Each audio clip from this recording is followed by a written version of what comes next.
Okay. Stoicism అది తెలిసి మీ అందరికీ ఐడియా ఉంటుంది. సో నాకు కొంచెం I was fascinated by stoicism ముందు ఎప్పటి నుంచో.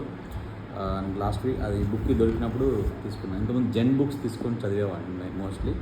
సో మీకు తెలుసు అంటే కొంచెం చెప్పచ్చు, తెలియదు అంటే చెప్పనా? అంటే నాకు ఇంతవరకు తెలిసింది స్టాయిసిజం ఏంటంటే సింపుల్ వే ఆఫ్ లివింగ్ అనేది నాకు తెలిసిన ఇది. సో అది నేను ట్రై కూడా చేస్తూ ఉన్నా. అంటే నాకేంటంటే ఇంకా సింప్లిస్ట్గా బతకాలి అనేది ఎట్లా ట్రై చేద్దాం అనేది జెన్ ఫిలాసఫీస్ అవి చాట్ జీపీటీలో అట్లా కొట్టి అంటే గూగుల్లో కొట్టి అవి చదువుకుంటూ ఉన్నా. సో అలాగా ఇప్పుడు ఈ బుక్ దొరికినాయి. చాలా బుక్స్ కొన్నా కానీ ఎందుకు చదవబుద్ధి కాలేదు. ఇది లెటర్స్ అన్న వెంటనే కొంచెం ఏదో ఒక చదవబుద్ధి అయింది కొంచెం. అందుకే కొన్నా నేను కూడా. ఇంట్లో చాలా ఫిలాసఫీ ఈ బుక్స్ ఉన్నాయి కానీ చదవబుద్ధి కాలేదు, కానీ ఇది చదవబుద్ధి అయింది.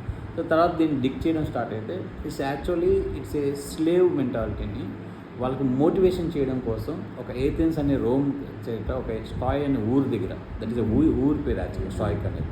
ఆ ఊరిలో జెనో అనే అతను సో ఒక వీళ్ళ ఆర్మీ పీపుల్ అందరినీ కూర్చోపెట్టి మినిమం థింగ్స్తో ఎట్లా బతకాలి, హ్యాపీ అండ్ పీస్ఫుల్గా ఎలా ఉండాలి అని కొన్ని ప్రిన్సిపల్స్ చెప్పాడు. Based on inspired from Socrates నుంచి వాళ్ళందరి నుంచి ఇన్స్పైర్ అయ్యి ఈ టోల్డ్ దట్ స్లేవ్ మెంటాలిటీని ఎలా యాక్సెప్ట్ చేయాలనేది ఆయన చెప్పి కొన్ని అదే ఊర్లో క్లాసెస్ జరుగుతాయి. లైక్ ఆ స్టాయిక్ అనే ఊర్లో క్లాసెస్ జరుగుతూ వస్తాయి. నెమ్మదిగా దాన్ని ఫ్యూచర్ రోమ్ ఎంపైర్స్ అయ్యాక అక్కడ మంత్రులు వాళ్ళు ఎప్పుడు కావాలనుకున్నా వీళ్ళని మాసెస్ని ఎంతూజిజం చేయాలనుకున్నప్పుడు అవన్నీ చేయాలనుకున్నప్పుడు ఈ ఫిలాసఫీస్ చెప్పి దాన్ని ఇంకా బాగా పాపులర్ చేస్తారు. వాళ్ళు చేయడానికి అంటే దాని గురించి వదిలేస్తే what that stoic philosophy says is so basically 4 principles వాళ్ళు ఫాలో అయ్యారు. అంటే what is in our control దాన్ని కంట్రోల్ చేద్దాం, what is not in control మన కంట్రోల్ లేనిది మనం వదిలేద్దాం. సో దాని గురించి ఎంత తక్కువ థింక్ చేస్తే మనకు పీస్ అండ్ హ్యాపీనెస్ ఎక్కువ ఉంటుంది. అండ్ నేచర్తో ఎక్కువ మూవ్ అవుదాం. సో నేచర్ థింగ్స్ని యాక్సెప్ట్ చేద్దాం. So beat reason find out చేద్దాం, ఆ నేచర్ థింగ్స్ని ఫైండ్ అవుట్ చేద్దాం అంటే అలా ఫాలో అవుదామని వాళ్ళు చెప్పేది.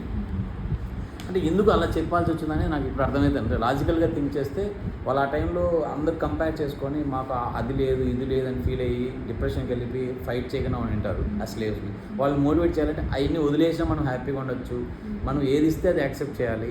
సో యాక్సెప్టెన్స్ ప్రతి దానికి ఈరోజు ఇది లేదు అని రేపు దాన్ని ప్రొలాంగ్ చేయకుండా నాకు లేదు అని యాక్సెప్ట్ చేసామంటే that will end there.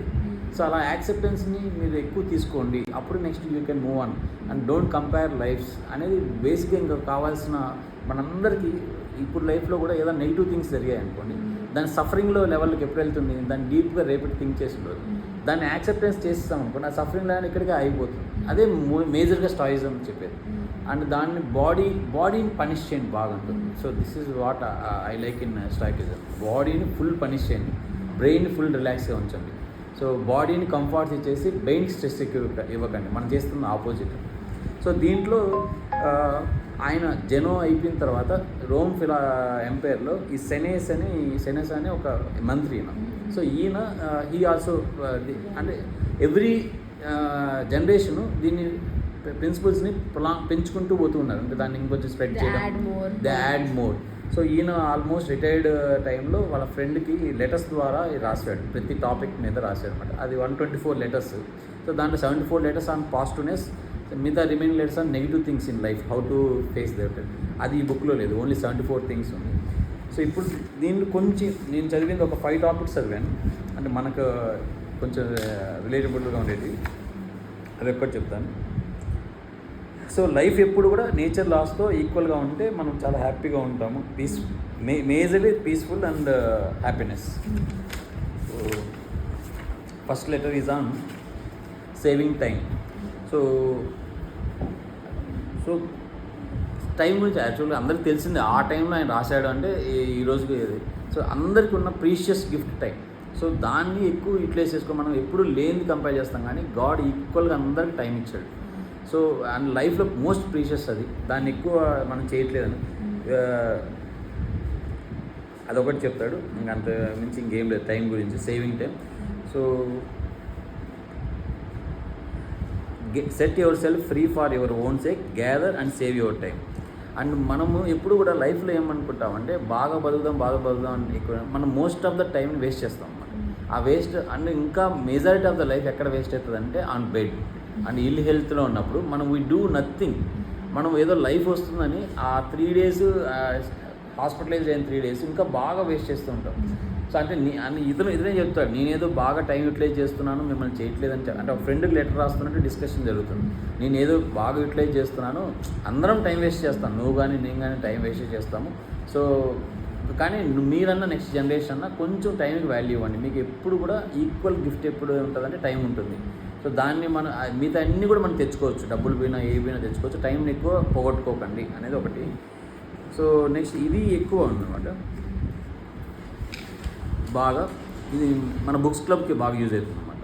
So డిస్కర్సివ్నెస్ in reading అంటే మనం ఈ మూవ్ డిస్కర్సివ్నెస్ అంటే ఆ మీనింగ్ కూడా నాకు తెలియదు, మీకు ఐడియా ఉంది? Discursiveness, yeah, it's a disagreement from subject to subject. So మనం ఏది చదువుతున్నా ఇది కాదు అని disagreement. Next it will move అంటే ఇట్స్ లైక్ ఆసిలేటింగ్, మన బ్రెయిన్ ఆసిలేటింగ్ ఉంటుంది. సో ఇన్ రీడింగ్ మనం చదివేటప్పుడు, సో మనం ఇప్పుడు ఒక ఫిలాసఫీని తీసుకున్నాం, సో దాన్ని తీసుకొని అయితే దాంతో లివ్ చేయాలి మనం, అంతేగాని ఇది మూవ్ అయిపోయి నెక్స్ట్ టైం మూవ్ అయిపోయి మళ్ళీ మూవ్ అయిపోయి. సో ఎవ్రీవేర్ మీన్స్ నోవేర్ అంటే మనం అన్ని ఫిలాసఫీస్లో ఉన్నామంటే ఎక్కడ లేమన్నట్టు అట్లా. So you okay, everywhere means nowhere. So when a person spends all his time in foreign travel, he ends by having only acquaintance but no friends. ఒక మనిషి నాకు అంతా కావాలి, ప్రపంచం కావాలి, మొత్తం తిరిగాడు అనుకో, తనకు ఓన్లీ ఎక్స్పీరియన్సెస్ ఉంటాయి కానీ ఏ ఫ్రెండ్ ఉండడు. So everywhere means nowhere. So అట్లా మీరు కూడా ఫిలాసఫీస్ ఏదైనా బుక్స్ తీసుకున్నారంటే ఏదో ఎక్కువ చదివేయాలని అన్ని బుక్స్ తీసుకొని ఇది రైటా రాంగా, ఇది రైటా రాంగా, ఇది రైటా రాంగా అని జంప్ చేసుకుంటూ పోతుంటే లాస్ట్కి మీకు ఒక ఐడియా ఉండదు. సో ఎవ్రీథింగ్ అంతా నీకు మెస్సీగా ఉంటుంది. సో అలా కాకుండా మీరు ఏదో ఒక ఫిలాసఫీని తీసుకోండి, దాన్ని వర్క్ చేయండి, మస్ట్. అదే ఫస్ట్ చెప్తున్నాను అనమాట. So it's man ability to remain, అతని దాన్ని వర్కౌట్ చేయండి. ఒక 4-3 బుక్స్ తీసుకొని దాన్ని వర్కౌట్ చేయండి. బోర్ కొడితే మళ్ళీ వేరే ఫీల్డ్కి వెళ్తామంటారు, అది ఓల్డ్ బుక్ తీసుకొని చదవండి అంటిల్ అది మీ మైండ్లోకి ఎక్కేంత చేయండి. సో అంతేగాని don't jump simply to the, so that you will end up at 0. That's what he says.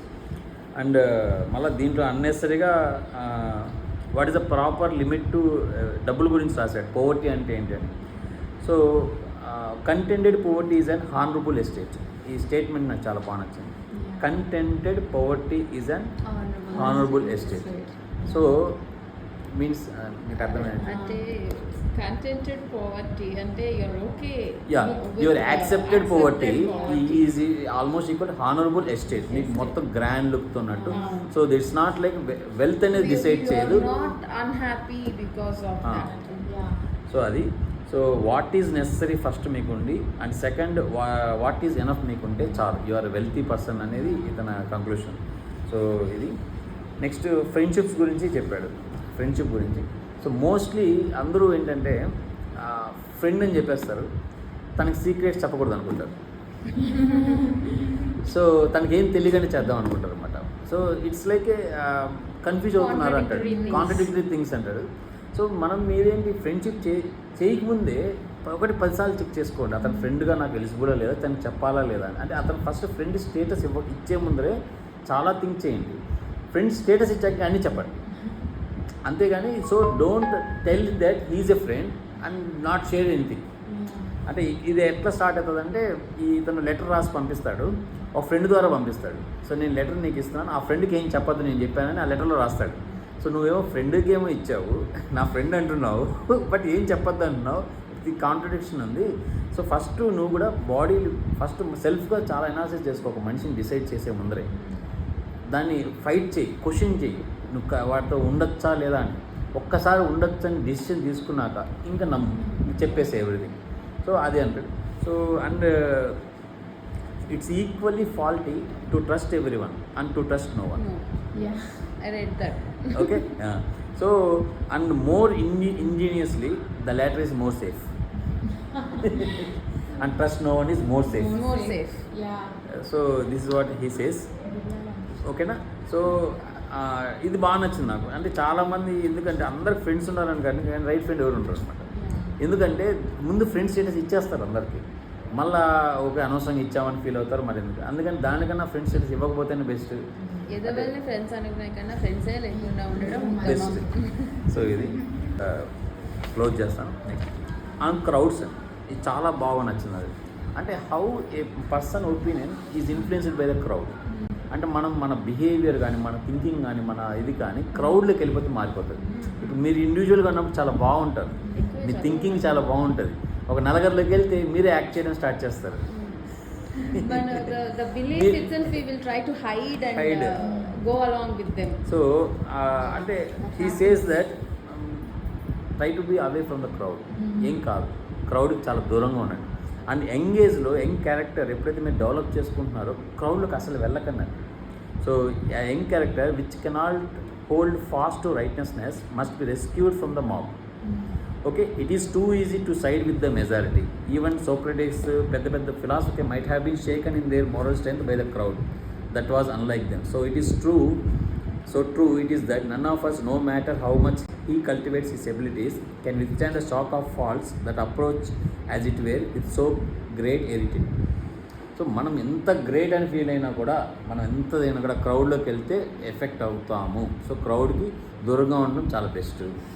So అంటే అలోన్గా ఉండమనట్లేదు. సో అంటే అగైన్ దే స్టార్ట్స్ ఆ మాబ్ క్రౌడ్. అలోన్గా ఉండమనే దానికన్నా వాళ్ళు సెల్ఫ్గా ఎక్కువ ఉండమంటారు. సెల్ఫ్ థింకింగ్, సెల్ఫ్గా నమ్ము, సెల్ఫ్ లవ్ చేయి అంటారు. So this what this is. So there is no reason why pride in advertising your abilities should lure you into publicity.